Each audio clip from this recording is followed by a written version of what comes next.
and defend the Constitution of the Republic of Ghana. So help me God. So help me.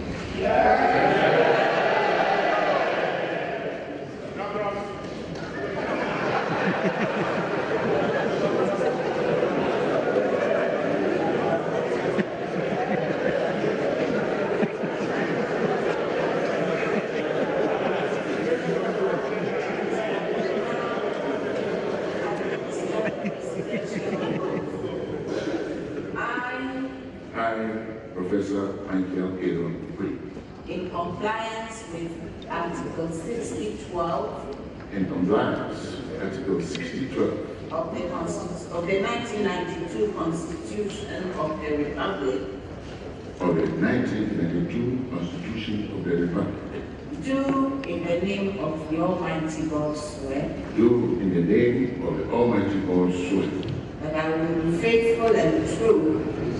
That I will be faithful and true. To the Republic of Ghana. To the Republic of Ghana. That I will at all times preserve. That I will at all times preserve. Protect. And defend. The Constitution of the Republic of Ghana. The Constitution of the Republic of Ghana. And that I dedicate myself. And that I dedicate to the service and well-being of the people. To the service and well-being of the people. Of the Republic of Ghana. Of the Republic of Ghana. And to do right. And to do right. To all manner of persons. All manner of persons. I further solemnly swear. That should I at any time. Break this oath of office. I shall submit myself to the laws of the Republic of Ghana. I shall submit myself to the laws of the Republic of Ghana. And suffer the penalty for it. So help me. So help me.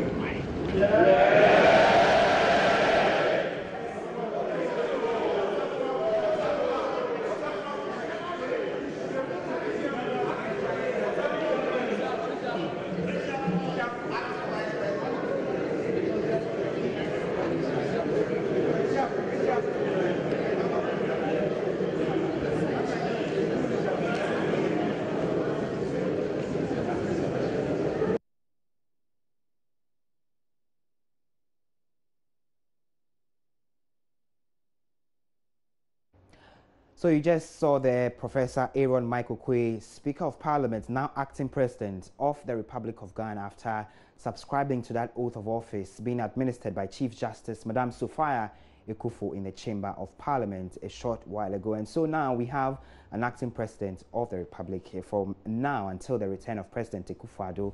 Later in the week, Speaker Aaron Michael Okoye will be in an acting capacity as President of the Republic of Ghana, and we know also that this has been occasioned because of the absence also of Vice President Dr. Mahmoud Bawumia, who is currently on a medical vacation in the United Kingdom. So that said, we're bringing you the coverage of that event, and also we brought you the departure of President Ekufo-Addo from the shores of Ghana to Liberia. We will be going back in a short while to Parliament for my colleague to attempt to get some reactions from some members of Parliament who had to travel from, some of them had to travel from their constituencies to Accra to attend this emergency sitting, which was occasioned by the President's imminent or the President's departure to Liberia. So that's the coverage from us here. My name is Komladum. I was doing this. I was produced by Derek Akosam, and Yao Forsen was the director. But before we go, though, we will give you some more coverage from Parliament. Listen.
members, I will now invite the respective leaders to make their comments, if any. Honorable Minority Leader, please.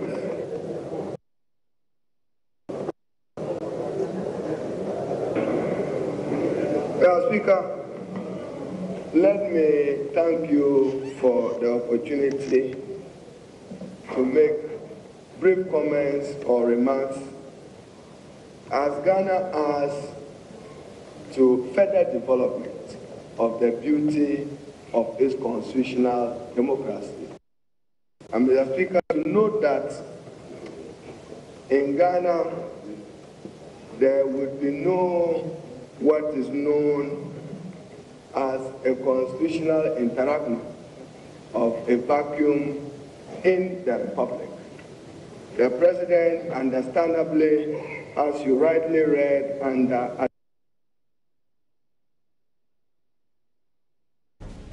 President shall not leave Ghana without prior notification in writing signed by him and addressed to the Speaker of Parliament. Mr. Speaker, additionally, Article 60(11) provides, and for my emphasis, Article 60(12), the Speaker shall, before commencing to perform the functions of the President under Clause 11 of this article, take and subscribe the oath set out in relation to the office of the President. That is the additional constitutional obligation. So for emphasis again, I quote 11, where the President and the Vice President are both unable to perform the functions of the President, the Speaker of Parliament shall perform those functions until the President or the Vice President is able to perform those functions.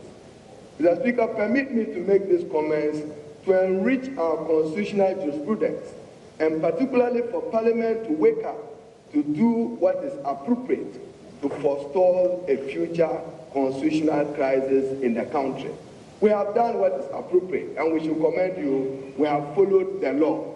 But absence from Ghana is not the same thing as unable to perform the functions of the President. They are not the same. They are not the same. And Mr. Speaker, they are not the same. Mr. Speaker, as I've said, they are not the same because, Mr. Speaker, and yourself a good lawyer, the Supreme Court have had to settle this matter in Atta Mensah versus the Attorney General, 3rd December 2015, when it was invoked to exercise its exclusive interpretive and enforcement function. And indeed, Mr. Speaker, as I have said, today we are all learning for purposes of tomorrow. It's only appropriate that I comment Right Honorable Professor Michael OCQUAYE, who is assuming the responsibility of President of the Republic and Commander-in-Chief of the Ghana Armed Forces. But Mr. Speaker, President Nana Addo Dankwa remains the President of the Republic. The Constitution never anticipated, even in the Supreme Court ruling, an alternate president, because he's still performing extraterritorial responsibilities as President of the Republic, while Professor Michael OCQUAYE will hold the fort for the within jurisdiction functions. Mr. Speaker, how I wish I will hear a little homily of Professor Michael OCQUAYE as to the efficiency and efficacy of government with the reshuffle. If they should not be construed, Mr. Speaker, as a democratic overthrow. But Mr. Speaker, finally, as we wish him well, for purposes of today, we cannot wish His Excellency the Vice President well.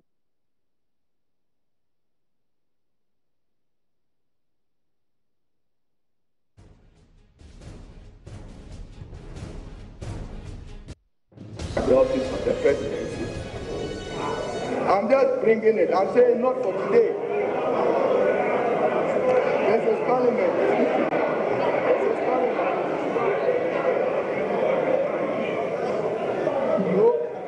No. This is Parliament. Mr. Speaker, it's a sensitive matter. I could be ill myself. But Mr. Speaker, they should communicate well. I will run away from that comment. I will make it for the record. They should communicate well. I've cited a letter where they say it's on medical leave. What medical leave? Please. Where's matter? Mr. Speaker, I congratulate Professor OCQUAYE. We'll show you evidence of the letter. So Answer Department, I'll give a letter signed by the Chief of Staff. We can only wish that the President participates in that important constitutional duty, foreign policy in Liberia, while Professor OCQUAYE holds a phone. I thank you, Mr. Speaker.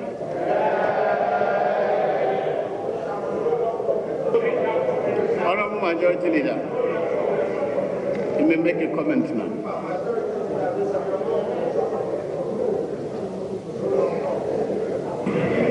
Speaker.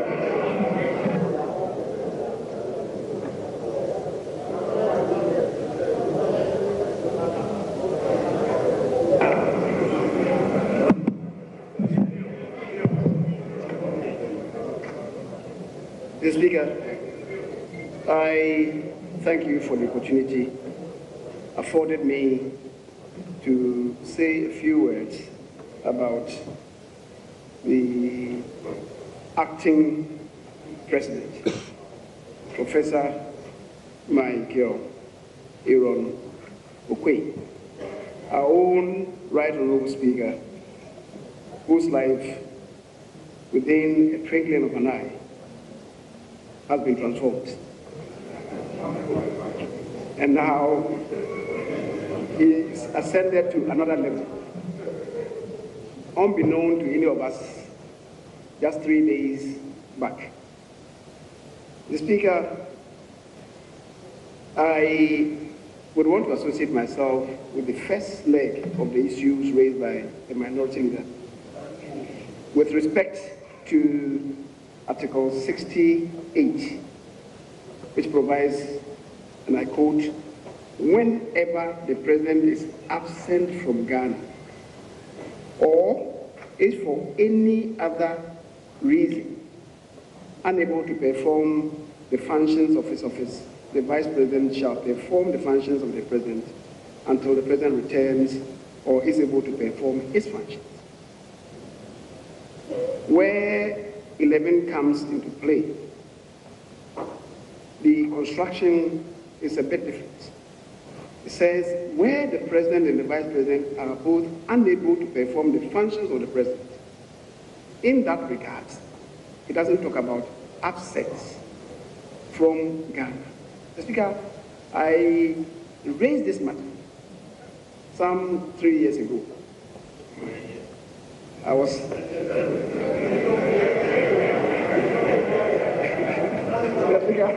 the deputy went to say that at that time I belonged to another side of the house. So it appears when I raised it, it didn't matter at the time. Today it should matter. But we are all learning. The Speaker, the Supreme Court has pronounced on this. I would want to believe that we still need to interrogate the matter. Some people tell us that we should read 68 and 11 in tandem. And the Supreme Court having made a ruling that has not been challenged, that ruling should stand, even though some of us may disagree with some interpretation. But we are not here to challenge the ruling of the Supreme Court. For now, that ruling subsists, and we have to live with it.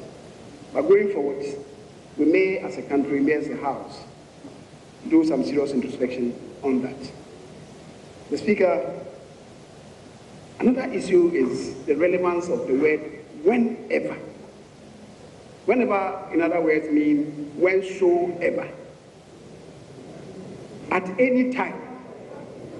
The Speaker, at every time, when it happens, the Speaker must be sworn in as such. The Vice President is sworn in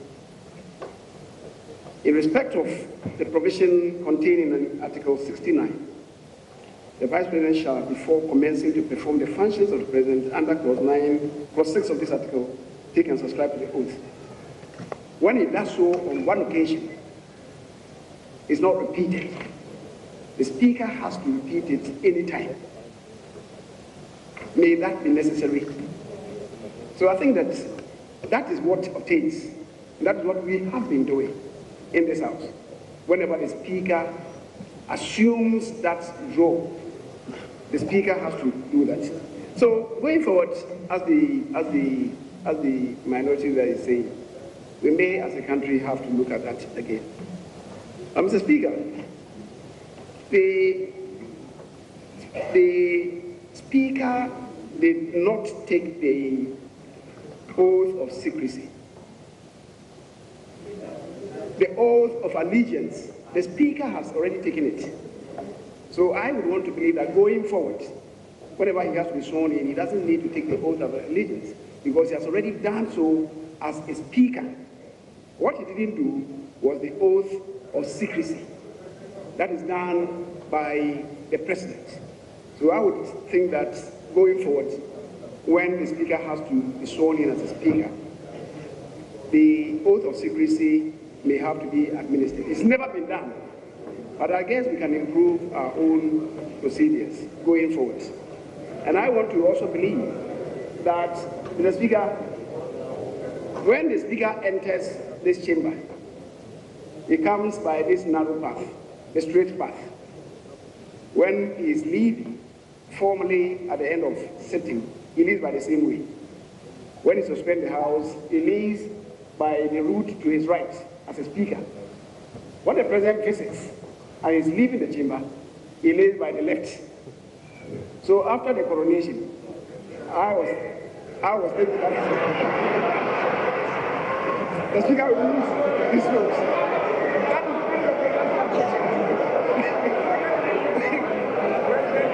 He left as a Speaker.